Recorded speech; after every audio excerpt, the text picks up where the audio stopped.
Hey there, Market Monday. It is July 28th, 2025. Lots going on this week, but before we jump into the numbers, make sure you hit that subscribe button, click that notification bell so that you know next time we put a video out. We may put out a video midweek this week if the Fed does something interesting.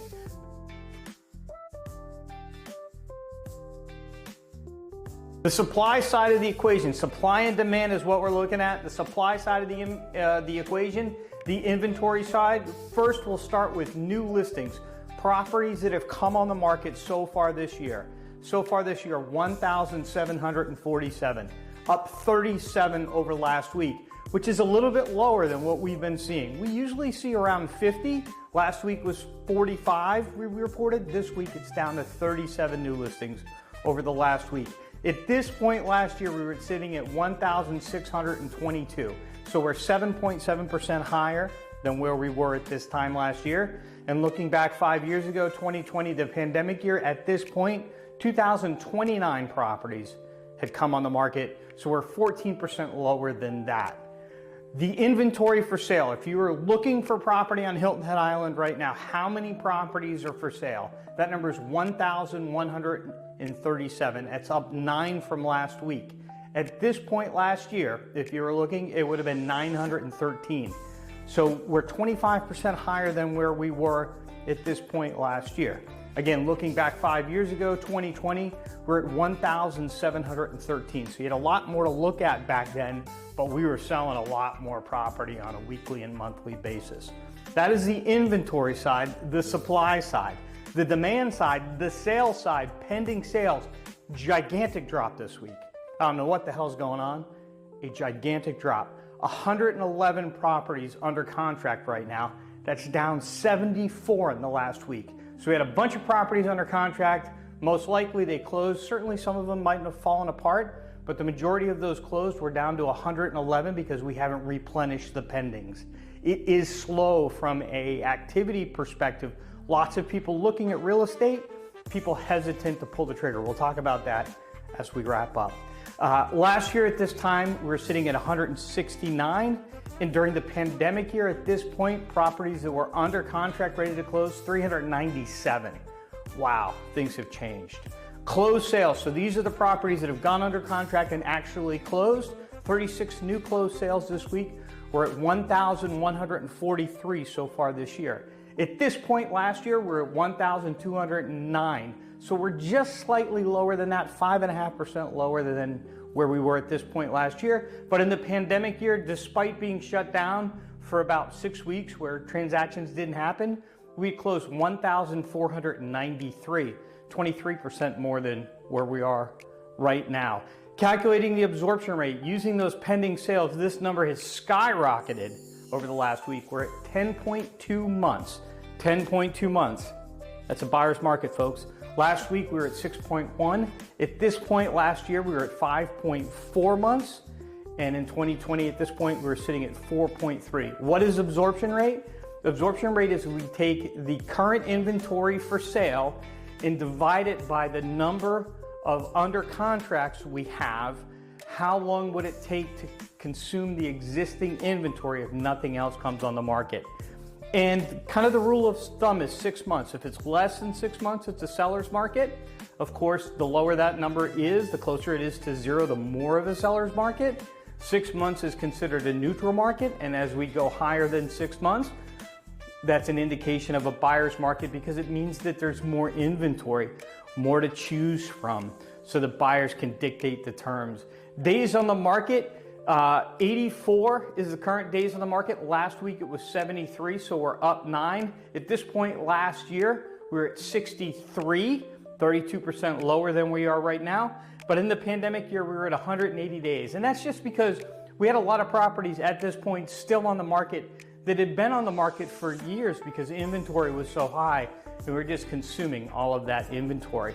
What has this all done to property values? The median sale price on Hilton Head right now is $768,679. That's 10% higher than the $699,000 we were at this point 1 year ago. In 2020, at this point, the median sale price was $394,643. So we're 95% higher than that. If we look at what the average for the last 5 years has been, 14.3% average annual rate of appreciation over the last 5 years. So this year, 2025, is at 10%, so it's trending a little bit lower. I think that's going to turn around. I think that's going to increase. That's my guess. And we're going to talk about what the investors are looking at right now, and I think that's their guess as well. So locally, inventory is up 25%. Sales are down about 5.5%. That's a pretty big swing. Prices over the last 4 years are up a little over prices over the last 5 years, are up a little over 14% and up about 10% over the last year. What does this mean? If you're a seller, this market is getting more competitive. Buyers aren't bidding up prices anymore. Pricing your property right is one of the most critical pieces of success in this market. And this is a market you should still be looking to sell, because for most sellers on the other side is a purchase. And you can really, as a buyer, dictate some pretty good terms right now. If you're a buyer, could there be a better time to buy? I would say no, there couldn't be.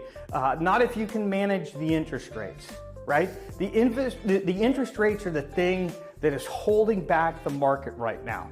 Nothing else. Nothing else. When the interest rates come down, the cost to own a property is going to come down, and that's what's going to cause more people to get into the market. When more people get into the market, there's more competition. They're going to bid against each other. Prices are going to go up, and the deals aren't going to be as good, right? National news this week, big news this week, investor activity right now. So investors buying real estate, single family homes, not apartment complexes and the Grant Cardone stuff, but people buying single family homes right now.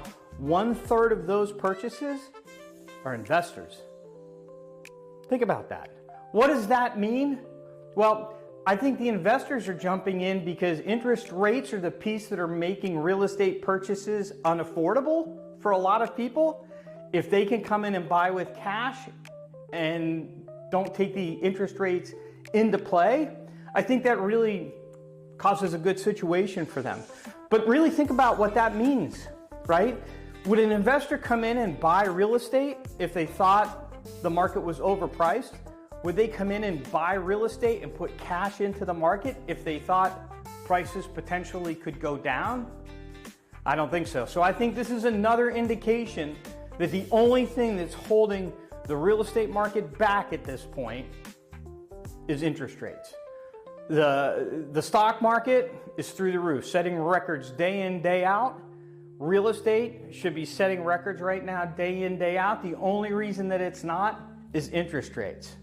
The opportunity right now is to buy the things that you can't change. So buy the location, buy the view, all of those kind of things. And don't worry so much about the condition. You can fix the condition. You can upgrade the kitchen. You can't change the location once you buy the house.